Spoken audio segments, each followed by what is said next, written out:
every dictatorial regime in the world starts off, whether it's communism, fascism, or any other ism. Okay, they always seem to start out with the principle that everybody's an idiot and I know better. Yeah. Right? It's always that. It's arrogance, pure, Yeah. unmitigated arrogance. And we don't want to talk about it because we're right. You know, and that's the danger zone.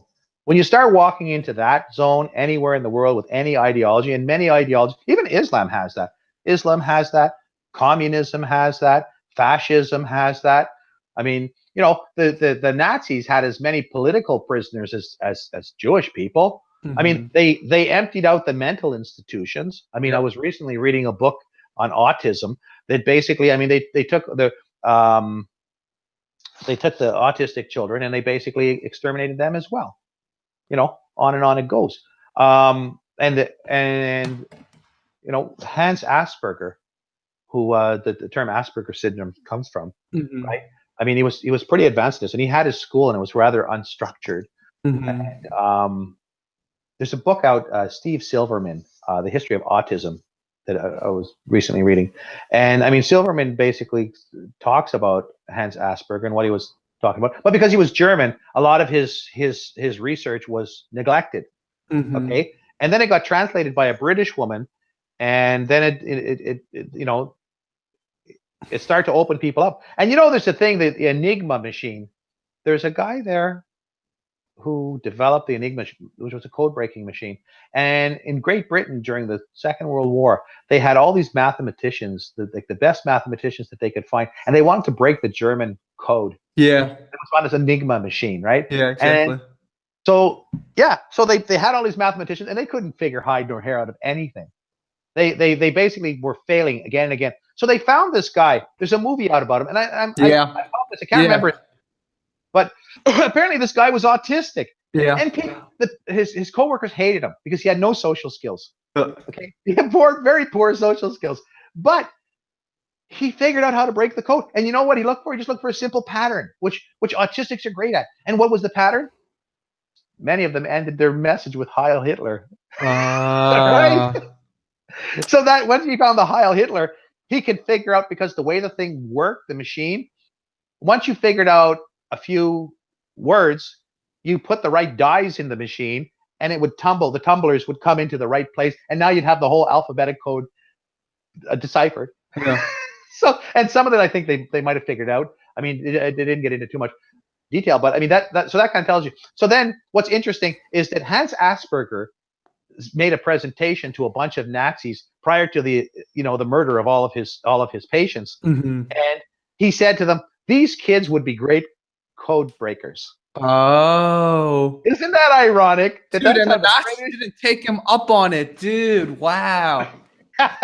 Well, the British did.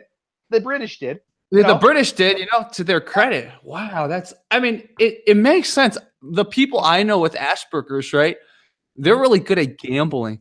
They're really good at playing slots or, going to Vegas, because they naturally see patterns that you and I don't see. Yeah. And one guy I know who has Asperger's, he never loses. Whether he's on a cruise at a casino or he's in Vegas, he never loses. He always comes off making a little bit of money at the end. Like you and I, let's say we start losing money, we're just like, fuck it, it's not worth it. But he loses money, he doesn't care. It's not like he's emotional, right? He just doesn't care because he knows where the pattern's going, and then he'll make it back. And I admire that about them. It's like, it's just how they're born. Their brain's different. It's really interesting.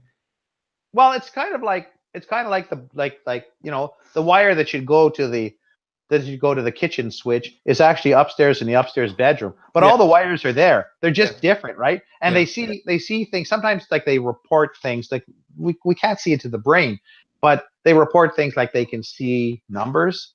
And they can see like colors for numbers or music for.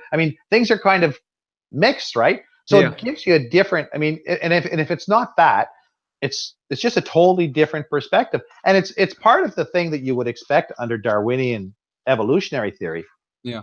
Which is, you can believe in creationism if you want, like some people, but at the end of the day, there is also evolution that's going on, and nobody can deny that. I mean, Yeah. I could breed different dogs, right? Yeah. And You make can different. take antibiotics and then see what happens in your gut. That's evolution going on. Yeah. Well, the other thing is you could take antibiotics and come down with some serious infections because all of your good Yeah, and then the disease, bad bacteria that disease. didn't get killed, they pass on more descendants, and then suddenly you have all the bad bacteria that don't get killed anymore by antibiotics. A lot of women go on to antibiotics, for example, and then they wonder why they have all these yeast infections and Oh things. yeah, oh And yeah, a lot of times it's the antibiotics have killed off all of their good yeah, good exactly. bacteria that would have prevented these things. Yeah, So I mean, antibiotics have a side effect, and they're trying to minimize it because actually the body is, we're using too much antibiotics, and people are losing their immunities, and there's all these different diseases that come out and pop up in the hospitals that they don't know how to treat, yeah, flesh-eating exactly. disease and different things. Yeah. But Yeah. anyways, what were you saying before? With regards to libertarianism, Oh no, because banking. something about evolution. Oh, brain, Yeah, Asperger's brain evolution. it's an evolutionary change. Mhm. I believe it is. It's Yeah. been around for a lot longer than they say. I mean, they used to call it schizophrenia. If you want to know more about it, I mean, I enjoyed Silverman's book, Steve Silberman. It's Mhm. called The History of Autism. It's a big book. I have it around here somewhere. But anyways, neurodiversity. It's called, and he's from Seattle, Washington, and I reached out to him one time and I read his book, and I just sent him a quick message and said, I really enjoyed your book. Thanks for writing it. It was really an eye opener. It's Mhm. an eye opener also on the mental health situation and the mental hospitals and what they've done. I mean, some of the horrible stuff. Like, I mean, I always knew about MK Ultra. I don't know if you're familiar with MK Yeah. Ultra. Yeah, Testing that kind of stuff on hippies. yeah. Well, it's not. It's more than that. I mean, they actually went into the mental hospitals and they electroshocked people for weeks on end. Gave them all kinds of serious drugs and drug therapies. Mhm. I've got all this stuff in my book as well. I mean, the book goes quite over a lot of stuff. It's a very intense book to read, Mhm. because it's going to give you a lot of information in a short period of time, and it's kind of like I'm not one. You ever read? I've read a lot in my life, and you ever read some people's books and you kind of like feel like saying to the guy, the author, get to the point. Yeah, of course. Yeah, and the guy goes on and rambles about everything. Well, the way I write is like I get right to the point. You know, Mhm. like I'm not gonna patronize my readers and assume that they're dumb. I'm going to assume that you're smart, and I'm going to Mhm. assume that if you see something you don't know, like MK Ultra, for example, you're gonna Google it, Wikipedia it, or whatever, and you're going to see what it was. Yeah. But so this whole MK Ultra thing was, of course, a CIA program. It was also done in Canada, in Montreal, in the psychiatric hospital in Montreal, and many in the U.S. as well. They were doing these like things to, like, people are in there for depression or different issues, and all of a sudden they don't realize that they're being covertly put into a government brainwashing experimental program. Yeah, I mean, it's your worst friggin' horror, right? Exactly. It's your worst nightmare. We have a lady here. I was reading a thing in the paper, online, from where is it, Montreal, and she said that her mother had gone through this MK Ultra and was never the same. Like, she was just basically brain dead. Like, she didn't remember anything anymore because they used to put her on electroshock treatments like for 2 weeks on end, and every time like she'd recover, they'd put her back in electroshock, keep electroshocking her, like just frying her friggin' brain. And then some of them. I mean, there's even stuff like Silberman reports in his book about some of the stuff they used to do with children. I mean, they put the kids on LSD in the 1970s, like little kids. Put them on Yeah. LSD for weeks on end. Like, what? You got this kid on a psychedelic drug. I mean, what kind of monsters are you? But you know what, Jerry? None of these guys have ever been convicted, and they never do. Yeah. We had a situation here in Canada with what we call residential schools. All the native kids, hundreds of thousands of native kids over the years, were taken from their parents and like made white. Was the idea was to Europeanize them or Oh whatever? yeah, they did that. Yeah, in America, they did that to the Native Americans too. Yeah. Yeah. I mean, this is horrible, man. These kids, this is what I'm talking about, like not taking care of your kids. Like, these kids were put into like a pedophile factory. I mean, they were basically molested on an ongoing basis. They had no protection. I mean, the only one who protects you as a kid is your mom and dad, It's your because you're parents, part of yeah. them. They love you. Yeah. You know, like you can't take kids away from their parents. I mean, you know that. I mean, you expose your kid to all kinds of dangers, Yeah. especially a little child. They can't talk, or they can talk very limitedly. They don't know what's normal, what's right, and what's wrong. And then you put this vulnerable little innocent in the hands of who knows what I know about psychopaths. Who knows? You know, could be a Yeah. bunch of psychopaths. Certainly, a lot of pedophiles get involved in that kind of thing. I mean, but as a society, I mean, we've got to grow up and realize that there are dangerous people out there, and we Yeah. need to make sure that these people. But the thing is, they don't get dealt with. These guys walk away. They Yeah. all walk away. They get a government pension for it. You know, you remember the Unabomber? Yeah. I just watched a thing on Netflix about this guy. Okay, Mhm. I think it's called the Unabomber. Okay, this guy apparently they tell this life story, but he was a genius. He was a mathematician, right? He was Mhm. at University of Southern California or Berkeley or something. I forget where it was. Mhm. But anyways, this guy was a professor. He had an IQ of 160. Wow. Okay, yeah. I mean, it's really smart. I mean, for decades, this guy was making bombs in a little shed. You know, he isolated himself. He was making little bombs like out of, and they called him. The FBI used to call him. I understand the garbage bomb maker, because he'd make like integrated circuits out of trash, and you know, Damn. like he was like so friggin' smart. He could make a bomb with like garbage, right? And that's why they could never track him, because they couldn't find out where he's buying his components or whatever, because he Yeah. made them all from scratch. He just like put all this detail into it, right? And Mhm. anyhow, I mean, I don't justify what the guy did, because there was a lot of people he didn't like, maybe from his university days, it seems, and he Yeah. would like mail them bombs and shit. But then the most shocking part about the whole thing, and let's talk about this Netflix special, right?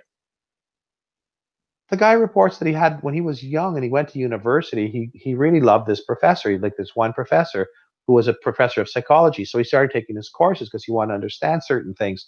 And so this professor puts him into a secret CIA program for MK Ultra, where What? basically, yeah, he was friggin' humiliated.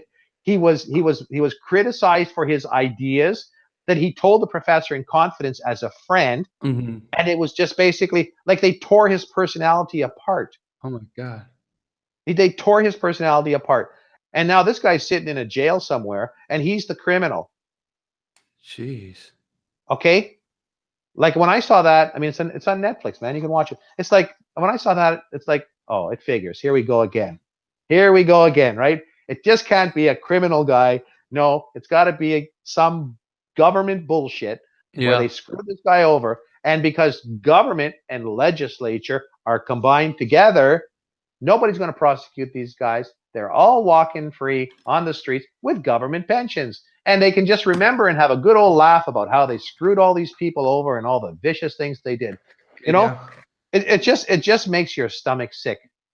But this is the way it is. This is the way Yep. it is, man. I mean, Yeah. I don't know. What we have to do is get fundamental government reform, and I do believe that libertarianism works. I think a lot of the people that you talk to, like arco libertarians and this, that, and the other libertarian, who want to put a label on it. I mean, basically, libertarianism comes under one thing. If you don't like my brand of libertarianism, then draft your own libertarian constitution, Yep. right? Yeah. Or my hope is that with this book, that people will look at this book, and even if they don't take all of the ideas, they will look at a lot of the ideas and say, hey, you know what? This is what we got to do. Because what I see is going on, I do see that we're in like early 18th century France. And basically, we have an establishment that's like the court of Louis the 16th, and they're basically sitting back and they're having a party and they're having a good time, and they're screwing over the people, and the working class, the ones who voted for Donald Trump, for example, are basically saying, you know what, we're getting tired of this, and it's getting worse and worse. And one Yeah. day this thing's going to blow, And man. when Trump doesn't deliver and whoever else they vote for doesn't deliver, that's when they will really, really do something Yeah. more. And what I don't understand is the left. Okay. At one point, I was involved in a party here, a left-wing party here in Canada, because I started out that way, because Mhm. I'm working class, and I like to see good things done for the working class, Yeah. because I know how hard people's lives are. And I thought they were going to be like that, and I got involved with them, and I started to see that this is not about working class people. This is about spite. It's about jealousy. It's about hating other people. There's a lot of hatred in the left, a lot of hatred, and I understand the hatred, but they also have to realize that even people on the right are not necessarily their enemy. People on the right, a lot of people on the right, just have a different point of view of approaching these Oh problems, yeah. how to deal with it. Oh yeah. So, Do you have a channel, YouTube channel or something, or some way that people can contact you or talk to you more? well, I have Harbinger View. I have a Harbinger at Harbinger View. Yeah, and I have a Twitter channel that's the same. I've been using the name Harbinger. Mhm. Okay, Yeah. let me find all that. You should send that to me. You Sure. should send that to me also, and I can put it in the link to this Sure. this talk when it uploads. But I just Sure. I'm getting a little hungry, so Okay. I think this is a good place to end it. We've talked about a Sure. lot of great issues, and we've definitely explored a lot, man. And I like these conversations, and that's why people like watching the conversations I have with people, because we just talk about a lot of things. Yeah. So Yeah. And I think though one of the things is that we're facing change in yeah, the next while, and I think everybody can feel it. Um, and it's just like when I went to Asia. I mean, I'm from Canada, and we don't have a lot of people here. When I went to Asia, I could feel the people around me, and I don't know. It's just like the feeling that you get that somebody's watching you from behind. Like you can feel these things. And one thing that I can feel that there's a change coming. I can feel yeah, that people are getting angry. They're really getting angry at the establishment. The establishment is basically thumbing their noses at us, and it's not a good situation. And I what I hope for, I don't want to have a situation like they had in Egypt, where you throw out the dictators and then you bring in another pile of crap. Like, let's put some ideas out there for people how to yeah. reform the Agreed. system. Like, we as a people, all peoples, we need to have a plan. If we fail to plan, we plan to fail. We Yep. have to have a plan, like what we're going to do, and alternative ideas and approaches. And I do think that political organization would be a good way to go with this, like for political parties. And so I put my ideas out there. I'm not really an activist. I'm more of an idealist. I mean, Mhm. I would be activist if some opportunity came up, but I'm really more of an idealist. So I put my ideas out there, and I'm just hoping that when the day does come, that we're going to look at some practical alternatives, that people are going to have to given this some thought beforehand, because you don't want to have a situation where the whole system comes down and nobody knows what to do. Exactly. That's a mess. That's a catastrophe, man. Yeah. That the devil you get in that case may be worse than the devil you have. Yeah. You Exactly. know? Yeah. Time and time again, it shows up in even whether it's history or current events. You see it. Yeah, Definitely have a plan. yeah. Can you send me your email, Jerry? Yeah, And I'll send you absolutely. that I stuff. mean, you have my email. Well, if you could, I'm not sure. You got my email, right? Yeah, I mean, I'll Just give it send. to you again. Since I mean, you had to log into the Hangout, you had to have my email. But here, Okay. Well, I may have it here. I'll have to dig I'll it give up. it to you again. Okay. And just I'm Oh, wait a putting minute. up. I got it here. I got it Yeah, here. I'm just looking at it. I'm gonna put up links in the future. I'm gonna put up links to all the stuff we talked about, and if you want to send me any other links to include Okay. in the description of this talk, I'll add it in too. Well, if you could put up a little picture of my book in the corner somewhere, I'd appreciate it. Yeah, in the Just a cover. thumbnail, I can definitely do Yeah. that. Yeah. Um, Or even just on the screen while we're talking. Let me So people see. know, like, who is this guy, right? Oh, this is the guy who wrote this book. They can see Yeah, the let me book see if cover I there, can kind of do like, that really quickly. By the way, you see how you're sitting now? yeah. That should be how you sit in the future. Because before what was Okay. going on is I don't know if you know about the rule of thirds, but the rule of Yeah, I thirds, do. you don't want to be only in the bottom third of the Hmm. screen, because that's why people kept saying, "Oh no, he looks like he's disappearing." So like Yeah. Okay. I'm sorry about that. you even move your camera a little downwards because you don't want a Okay. lot of negative space up there. How's that looking? No, the other way, the other way. Oh, the other way. It- Like that? yeah, that's much better. So in the future, Okay. when you do podcasts, I recommend that, because that way it's better for the human eye. The person looks like he's on screen. Okay. But Yeah. let Okay. me I just got your email. let me try. I mean, I will very quickly. What I can do is I can share my screen real quickly so people who are watching can see a cover of your book. But all right, let me do this real quick. Well, I hope this is a start for you. Maybe you'll be doing a new thing of interviewing authors. Yeah, I mean that would be popular. cool. I'm trying. Yeah. It's something I'm trying to do more. Oh, there it is. Here's what I'll do. Let's see if this works. I'm gonna share my. Let's see if I share the application window. Let's see if that. So this should work. So this there you go. Here's the book. Yeah. So everyone, this is the Libertarian Charter, and it's available on Amazon. Exactly. And I will put a direct link on the bottom of the description when this video goes live, or when this video gets uploaded, so people know that how to buy it directly. And if you have a Kindle, it's free, if I'm correct. Yeah, I have a Kindle. It's available on Kindle as well. Exactly. So it's available on Kindle, so you could buy the book or get it on Amazon. And you have my email, so just send me what website or Twitter or whatever. I will put all of that in the bottom of the description, so everyone can contact you if they want to ask you more questions or they want to talk to you some more. I'm sure they would love to talk to you. Well, I'm looking forward to seeing what's the outcome of this in terms of your viewers, and I'm always open to an interview if there's anyone out there who's looking to also do an interview with me. Yeah, absolutely. I think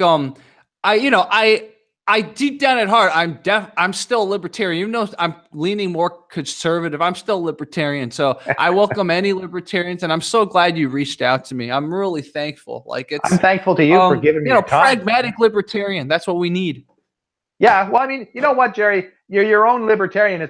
I mean, libertarian is about liberty. It's just about draft your own constitution, right? And that's, I mean, essentially, if you're not advocating that the government control everything, if you're advocating that people have free choice in what they're doing, that's what libertarianism is. Yeah.